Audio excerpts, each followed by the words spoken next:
Hello and welcome my dear students. It is the next video lesson of animal tissue and today we are going to discuss the third category of connective tissue, that is vascular tissue. As I told you that connective tissue is of three types: connective tissue proper, skeletal tissue and vascular tissue. So today we are going to start vascular tissue. So चलिए start करते हैं.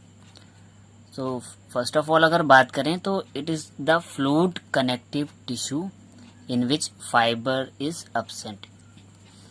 इनसे पहले के जितने भी हमने tissue देखे थे उनमें फाइबर्स प्रेजेंट थे. सो वेस्कुलर टिश्यू की बात करें तो यहाँ पे फाइबर्स एब्सेंट होंगे, क्योंकि जो वेस्कुलर टिश्यू हैं ये कैसे हैं, फ्लूइड हैं, यानी कि लिक्विड टाइप्स हैं. और जिन टिश्यूज़ में लिक्विड अमाउंट ज़्यादा होगा वहाँ पे फाइबर्स एब्सेंट होंगे, क्योंकि फाइबर्स जो हैं हमारे सॉलिड स्ट्रक्चर को क्रिएट करते हैं. तो अगर हम बात करें वेस्कुलर टिश्यू की तो there should be no fibres.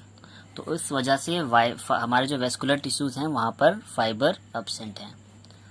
अब बात करें ह्यूमन बॉडी की तो ह्यूमन बॉडी में दो ही टाइप के वेस्कुलर टिश्यू प्रेजेंट हैं. एक तो हमारा ब्लड होता है और दूसरा होता है lymph. So there are two type of vascular tissue. First one is blood and another one is lymph. So let's start with the blood. अगर ब्लड की बात करें तो ब्लड एक फ्लूइड कनेक्टिव टिश्यू है. फ्लूइड मीन्स कि ये liquid form में है, और कनेक्टिव टिश्यू हम सारे पढ़ ही रहे हैं तो ब्लड भी एक कनेक्टिव टिश्यू है. और मैंने बोला था कनेक्टिव टिश्यू का मतलब ऐसे टिश्यू जो बॉडी के डिफरेंट ऑर्गन्स को आपस में कनेक्ट करें, इसीलिए इनके लिए टर्म आती है कनेक्टिव टिश्यू. और ऐसा कनेक्टिव टिश्यू जो लिक्विड मीडियम में प्रेजेंट है, that's why it is called fluid connective tissue. तो ब्लड हमारा एक फ्लूइड है और एक साथ में कनेक्टिव टिश्यू है, तो इसलिए कॉमनली हम बोल सकते देते हैं कि blood is a fluid connective tissue. अब ब्लड के अंदर दो पार्ट्स होते हैं. एक तो हमारा ब्लड प्लाज्मा और दूसरा ब्लड कैप्सूल्स. हमारे टोटल ब्लड का 55% जो होता है वो ब्लड प्लाज्मा होता है और 45% कैप्सूल्स होती हैं. प्लाज्मा को हम ब्लड का लिक्विड पार्ट भी बोलते हैं और कैप्सूल्स को ब्लड का सॉलिड पार्ट. सो ये जो 55% लिक्विड पार्ट है, अब इस प्लाज्मा के 55% का 90% होता है वाटर और 10% में इसमें कुछ ऑर्गेनिक एंड इनऑर्गेनिक कंपाउंड्स होते हैं, जैसे कि प्रोटीन. तो हमारी ब्लड में 4 टाइप के प्रोटीन होते हैं: albumin, globulin, fibrinogen and prothrombin. कुछ इनऑर्गेनिक सॉल्ट्स भी होती है हमारी बॉडी में, जैसे कि सोडियम, पोटेशियम, क्लोरीन, जो कि हमारी बॉडी में एसेंशियल होते हैं, जिनकी बॉडी को रिक्वायरमेंट होती है. और कुछ केमिकल मैसेंजर यानी कि हार्मोन्स भी होते हैं. तो बेसिकली ब्लड में 55% ब्लड प्लाज्मा है और उस प्लाज्मा का 90% तो वाटर ही हो गया. इसी वजह से हमने इसको बोला है लिक्विड पार्ट, क्योंकि मैक्सिमम अमाउंट प्लाज्मा में क्या है, वाटर. बाकी के 10% में प्लाज्मा में आ रहा है हमारे protein, salts and hormones. Now let's talk about carb cells. So they possess about 45% of total blood, यानी कि हमारे ब्लड का 45% जो है वो हमारी क्या बना रही है, कार्ब सेल्स बना रही हैं. और अगर हम बात करें ब्लड की कार्ब सेल्स की, ये 3 टाइप की होती हैं: आरबीसी, डब्ल्यूबीसी और प्लेटलेट्स. तो सबसे पहले हम बात कर लेते हैं आरबीसी की, जिनको हम बोलते हैं रेड ब्लड कार्ब सेल्स या आरबीसी. और आरबीसी कोई शॉर्ट नेम में या दूसरा नाम जो आरबीसी का होता है वो होता है इरिथ्रोसाइट. अब हम बात कर लेते हैं शेप. तो शेप इनका होता है बाइकॉन्केव. और बाइकॉन्केव शेप में आपको बना के दिखा देता हूँ कैसा होता है. बाइकॉन्केव शेप कुछ ऐसा होता है, इसे बोलते हैं कॉन्केव. और जब दोनों साइड से कॉन्केव हो जाएगी तो इसको बोलते हैं बाइकॉन्केव, यानी कि कुछ इस शेप की होंगी, बाइकॉन्केव और डिस्क लाइक. सो इनका शेप है बाइकॉन्केव, डिस्क लाइक, विदाउट न्यूक्लियस, यानी कि आरबीसी में न्यूक्लियस नहीं होंगे. And carry haemoglobin. और हीमोग्लोबिन हमारा मेन कंपाउंड है, क्योंकि हीमोग्लोबिन क्या करता है, हम जो लंग्स से जब सांस लेते हैं तो जो ऑक्सीजन बॉडी के अंदर आती है वो ऑक्सीजन बाइंड किसके साथ होती है, हीमोग्लोबिन के साथ ही. और हीमोग्लोबिन ऑक्सीजन के साथ बाइंड करके बना लेता है ऑक्सी हीमोग्लोबिन. कुछ रिएक्शन ऐसी होती है, HB यानी कि हीमोग्लोबिन प्लस ऑक्सीजन, ये दोनों बाइंड करेंगे और बना लेंगे HbO2 यानी कि ऑक्सी हीमोग्लोबिन. और यही ऑक्सी हीमोग्लोबिन की जो फॉर्म है ये हमारी पूरी की पूरी बॉडी में रन करती है और बॉडी के डिफरेंट सेल्स तक ऑक्सीजन की सप्लाई करती है, ताकि उस ऑक्सीजन का यूज़ हमारे बॉडी के एक एक सेल कर पाए और एनर्जी को बना पाए। इसलिए इरेथ्रोसाइट का या आरबीसी का बहुत बड़ा रोल है, क्योंकि ये हीमोग्लोबिन को कैरी करती हैं, जो कि हमारे ब्लड में या पूरी बॉडी में ऑक्सीजन को ट्रांसपोर्ट करता है।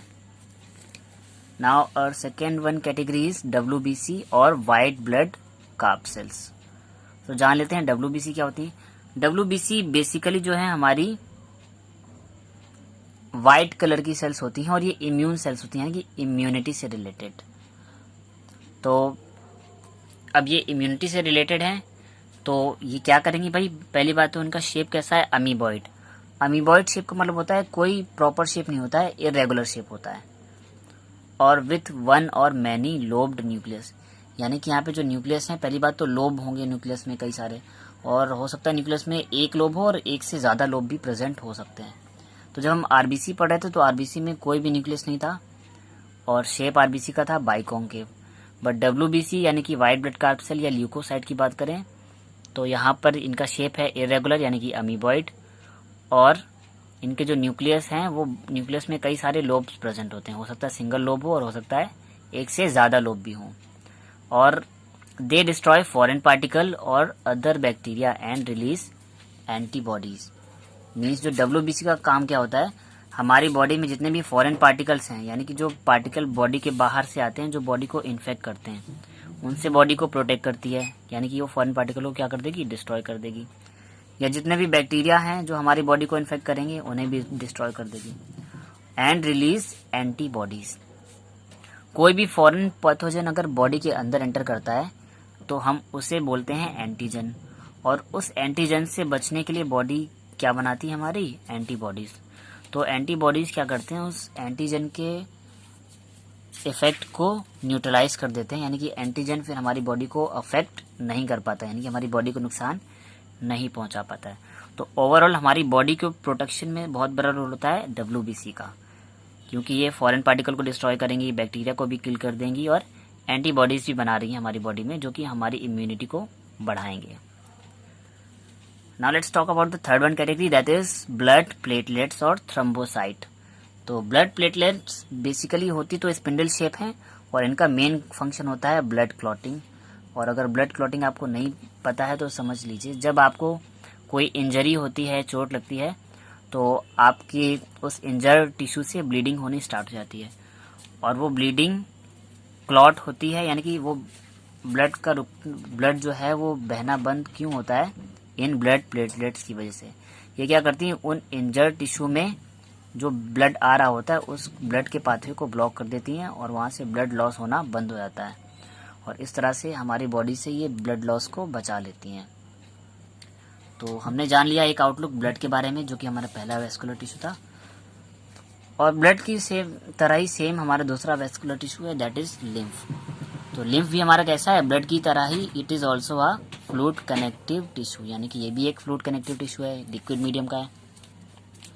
और लिम्फ और ब्लड में कुछ खास डिफरेंस नहीं होता है। इन लिम्फ प्लाज्मा एंड कार्ब cells are present but RBC are absent, यानी कि लिम्फ के केस में बस आरबीसी नहीं होंगी, बाकी प्लाज्मा तो पूरा एज इट इज होगा, और कार्ब सेल्स भी होंगी, और कार्ब सेल्स में यानी कि हमारी डब्ल्यूबीसी प्रेजेंट होंगी, और कुछ अमाउंट में प्लेटलेट्स भी होंगी, लेकिन आरबीसी नहीं होगी। और अगर आरबीसी होती तो हमारा जो लिम्फ है उसका कलर हो जाता रेड, क्योंकि आरबीसी होती है रेड कलर की, बट आरबीसी नहीं है, इसलिए लिम्फ हमारा ट्रांसपेरेंट फ्लूइड है, यानी कि ये वाइटिश कलर का फ्लूइड है। सो आई होप कि आपको वेस्कुलर टिश्यू में ब्लड और लिम्फ क्लियरली समझ आ गए होंगे। सो नेक्स्ट वीडियो में इसके आगे हम डिस्कस करने वाले हैं, और अगर आपने पिछला वाला वीडियो जिसमें मैंने स्केलेटल टिश्यू में बोन को डिस्कस किया था, अगर आपने वो नहीं देखा है तो मैंने उस वीडियो का लिंक भी इसी वीडियो के डिस्क्रिप्शन में दे रखा है, तो वहाँ पर जाके आप बोन वाले टॉपिक को भी देख सकते हैं। एंड स्टूडेंट, आपको ये वीडियो कैसा लगा प्लीज़ कमेंट करके बताएं, और अगर आपको ये वीडियो समझ आया है तो प्लीज़ इसे लाइक करें और सभी स्टडी रिलेटेड ग्रुप्स में शेयर करें। साथ ही चैनल को सब्सक्राइब कर लें और बेल आइकन भी प्रेस कर लें, ताकि अपकमिंग वीडियोस के नोटिफिकेशन आपको मिलते रहें। Thank you students.